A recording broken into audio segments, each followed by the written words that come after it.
And now it is time for some entertainment. You'd agree with me that that is one of the thriving industries in the country. It has contributed greatly to our gross domestic products. Everywhere you go globally, Nigerians are recognized for their entertainment, be it in music, be it in film, or other creative arts. Today we will be talking to a very important personality. He is one of the topmost Nollywood actors. He's a television, he's a media personality, Chidi Mokeme. But before we have Chidi, we'd like to just give a big kudos to the Nollywood industry. We have seen the evolution. We have seen how Nollywood has changed. You know, some comedians would make jokes and say that when you watch Nollywood movies, you see that somebody dies and their spirit resurrects, only for their spirit to want to cross the main road and their spirit to have to look left or look right before the cross. And all of those jokes, and those are targeted to us saying that our industry needs to standardize. But have you seen the recent Nollywood movies? It is mind-blowing. The streamers have gotten into Nigeria, from the Netflixes to Amazon Primes down to other streaming giants, and I think that has sort of increased the budget for Nollywood, and we're having much better productions. If you look at the quality of the cameras, if you look at the quality of the talent, scriptwriters are getting much more money. So you see that scriptwriters now take their time to sort of write scripts, as opposed to when it wasn't profitable. So, without further ado, I'd like to say hello to Chidi Mokeme. Hello. Hi, hey. Man, good to see you. Man? I'm good. I'm good. Good to see you too. I personally regard you as a living legend. Most of my childhood was formed, you know, with images of Chidi as the Nollywood bad boy, and many years later, you're still killing it in the game. How do you do it? How have you remained relevant over the years? I think it's just taking my job seriously. That's it, you know. I take this as a job. This is a job. This is all I've done, you know, all of my life, you know. So it's the only thing I've done. I've never really gone out and worked in any office or anyone's office apart from mine. So I take my job seriously. So when I wake up in the morning and I go to work, I know that I'm going to work, you know? So that's it. It's just commitment to the craft. Amazing, amazing. Everybody is talking about you. You are one of the topics trending on Twitter, and that's a result of one of your recent projects, Shantytown. But before that, I think last year you had The Therapist. But it looked like you took such a long break from the industry. Correct me if I'm wrong. Did you take a break? That's the first question. Or people were not just seeing your movies? What exactly happened? Because for a long time, Chidi was off our screens. You were off. You know, okay.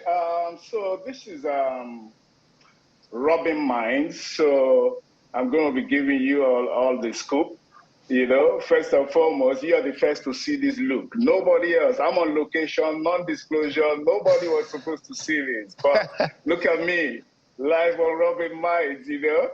So you are the first to see this look on my new project, you know. So, yeah, I've been off the scene for a while. You know, I was actually off the scene for a while after we did the promotional tour for 76, you know, and we went to the Toronto International Film Festival. I'll say something, you know, that I haven't actually said anywhere else, because after that, we were preparing to go on the trip to UK for the British International Film Festival. You know, I came down with something called Bell's palsy. So if you know Bell's palsy, it was the first time I was hearing it. Bell's palsy is something that it comes like a stroke, and it sort of affects one side of your face and sort of gives you a droop, you know? And this was something that the doctors said was incurable. They had no cure because they didn't know what causes it, so they didn't know how to treat it, you know? So for an actor, if you come down with something that affects your face, You know, you can imagine what I must have been going through at the time. I thought it was something I could move around with. I tried to come for the Lagos premiere of 76 at the time, but the attention was sort of focused on the face rather than the premiere and the things that were happening at the time. So I knew that, no, it wasn't something that I could work with. So I said, okay, Wow. I'll take off time. Yeah, I'll take time off, you know, to try and go sort out that problem that needed my face to be in top shape, you know. So in the meantime, I just focused on doing my other business. And one of the other businesses that I do is seasonal lightings and decor. You know, so I do Christmas lightings, commercial quantity Christmas lightings. We work for state governments, you know, around the country, lighting up the states for seasonal purposes. So that didn't really need my face to be showing. So I just focused my attention on that while I was trying to get myself back. So it took a while, you know, to get that back, So Chidi, first of all, I'd like to say that we're very sorry that you had to go through all that. I can only imagine what it felt like, because this is literally your whole world coming down. Because if as an actor you do not have your face in the right shape, you cannot work. How did that affect you mentally? You see what happened to Justin Bieber right in the middle of his tour? Exactly. Yeah, that's it right there. Yeah, he had to cancel everything because you can't perform with your face drooping. So how did you navigate mentally? Because it must have been very depressing, knowing that you cannot do the things that you really love to do.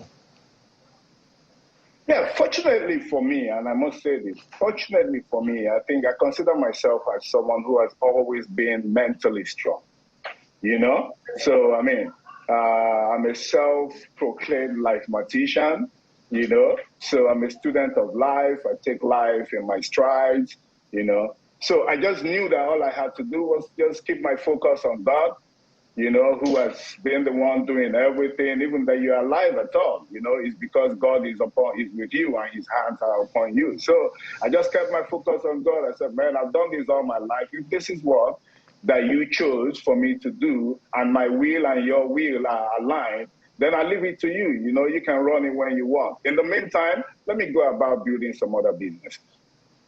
Wow.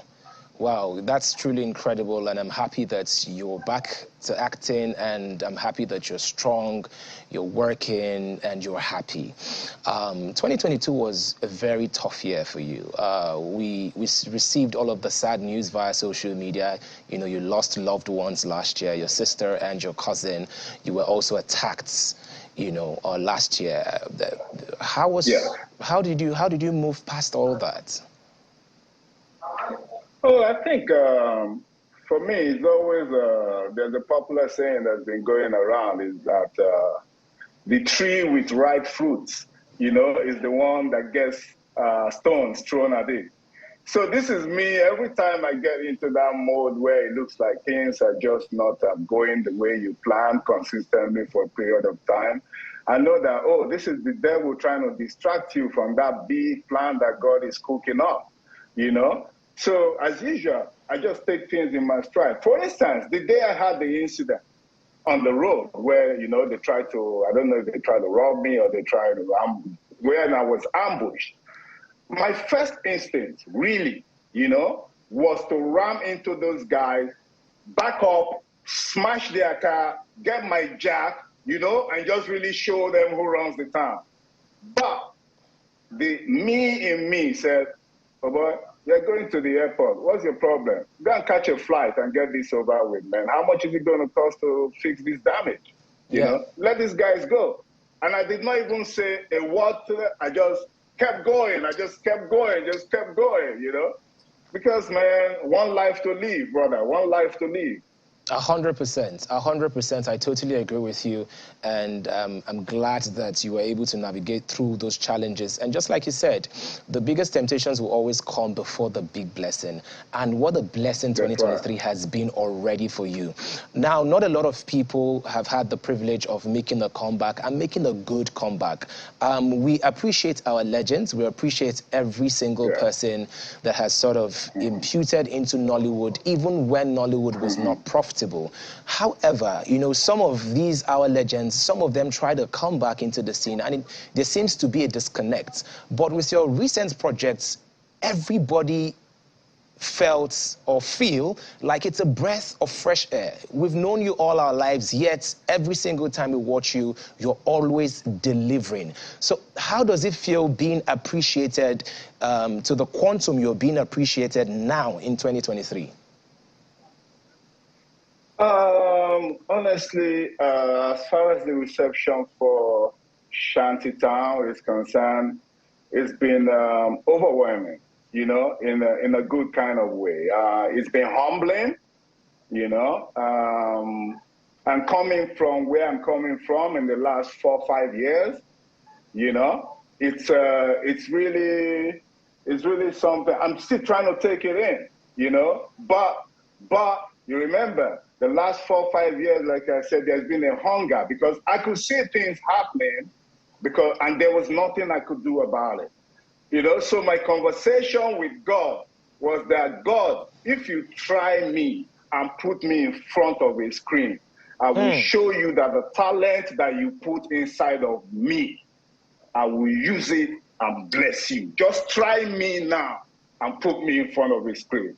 You know, so that was my constant conversation with God. I said, there are things happening. I could see the inflow, all of the streamers coming in. You know, Netflix was taking a good turn, you know, and I'm like, man, we built this. I've done nothing else for 30 plus years.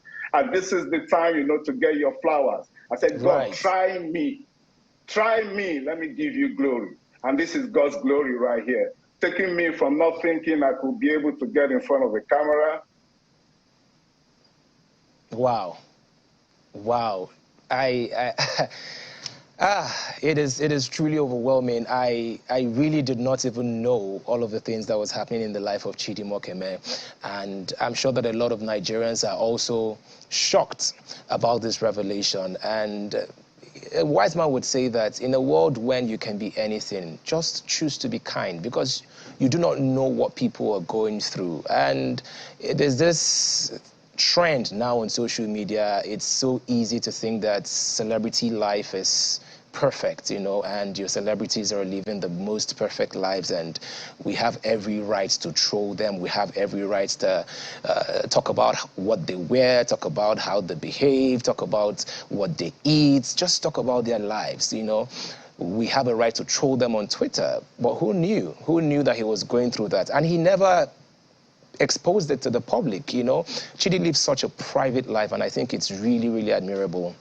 So to you watching this, just make sure that in everything you do, just show a little kindness. Show a little kindness. So Chidi, finally, there's a move happening in Nollywood. Like you said, the streamers are back in, there is more money, there is more funding. How do you think that the industry can sort of capitalize and maximize all of these new avenues of making money? First and foremost, I mean, drum rolls for Nollywood, you know. This was totally built on the back of private equity and private sweat. You know, people just stayed in, dug in with no government support by way of policy or otherwise. So the fact that the world is taking notice and scrambling, you know, to come into Nollywood is a big deal. It's a big step, you know. And I said to somebody yesterday, I said, mark my words, you know. I said to somebody, I said, mark my words. I said, the Nollywood film industry is going to recolonize the world the way the Afrobeat industry of our Nigerian music industry is recolonizing the world. All we need is for them to take notice. Once they take notice, they can't stop biting, you know? It's a black thing. Once you go black, you can't go back. So for Nollywood, for Nollywood, this is a giant step, you know? And Hollywood, the streamers from wherever, by whatever name that they are called, they will begin to recognize. Right. And I hope they don't shortchange us, because there's a conversation around how the Nollywood industry is not receiving as much as their counterparts in Kenya, their counterparts in South Africa, and their counterparts globally. If you check most of these streamers, their most watched movies or series are not even American, because most of the streamers are of American origin. The company is based in America. But if you check their most streamed movies, it's either Korean. We've seen that with Squid Game and the likes of it. So, Chidi, how can we ensure that Nollywood safeguards itself from exploitation? Nollywood really, and nobody's thinking about it now. I had this conversation with a few of my colleagues. Nobody's thinking about it now. You know, it's like they're dangling the carrot right now in front of us. But we need to look beyond the carrot at the stick and who's holding the stick and what the real intent and intention is. You know, because it's so easy to get carried away with the hype until these people come and, you know, just suck everything out, and then we're still back to where we started. So, first and foremost, it's time for all of the guilds to start to prepare their structures. All of the guilds need to start preparing structures. Make sure that you have a solid professional structure on ground so that the people looking from outside in, when they decide, oh, it's going to be too expensive to take so person that come and shoot here, why don't we now base these productions off of Nigeria? They will find the right kind of talent and the right kind of crew to give them the professional work that they deserve. That's what's been holding us back. One of the things that's been holding us back, we find that we go to South Africa all the time to shoot musical videos, to shoot commercials. From Nigeria, we go to South Africa to shoot commercials. Why? There's only one reason for that. People don't trust the quality of the talent. They don't trust the quality of the technical expertise that is on ground.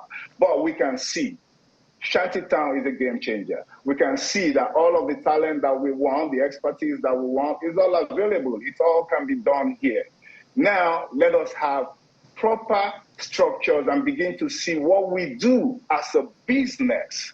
As a business.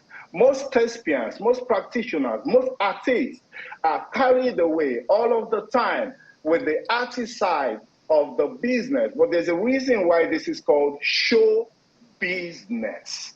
There is a show. The show is addictive.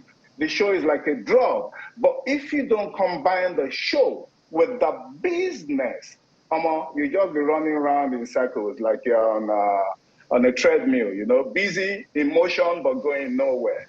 So, Nollywood, we need structures. We need the government to recognize what is happening, and rather than stifle the growth and the creativity of the industry, begin to create partnerships. Let us sign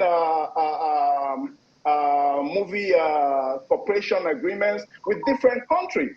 You know, Nigeria doesn't have any agreements with any country as far as movie cooperation is concerned.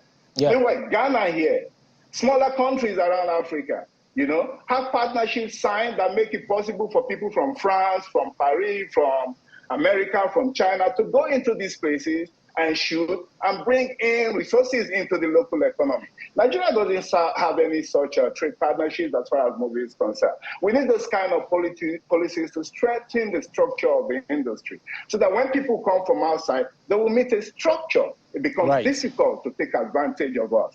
Otherwise, they will just do divide and rule. Right.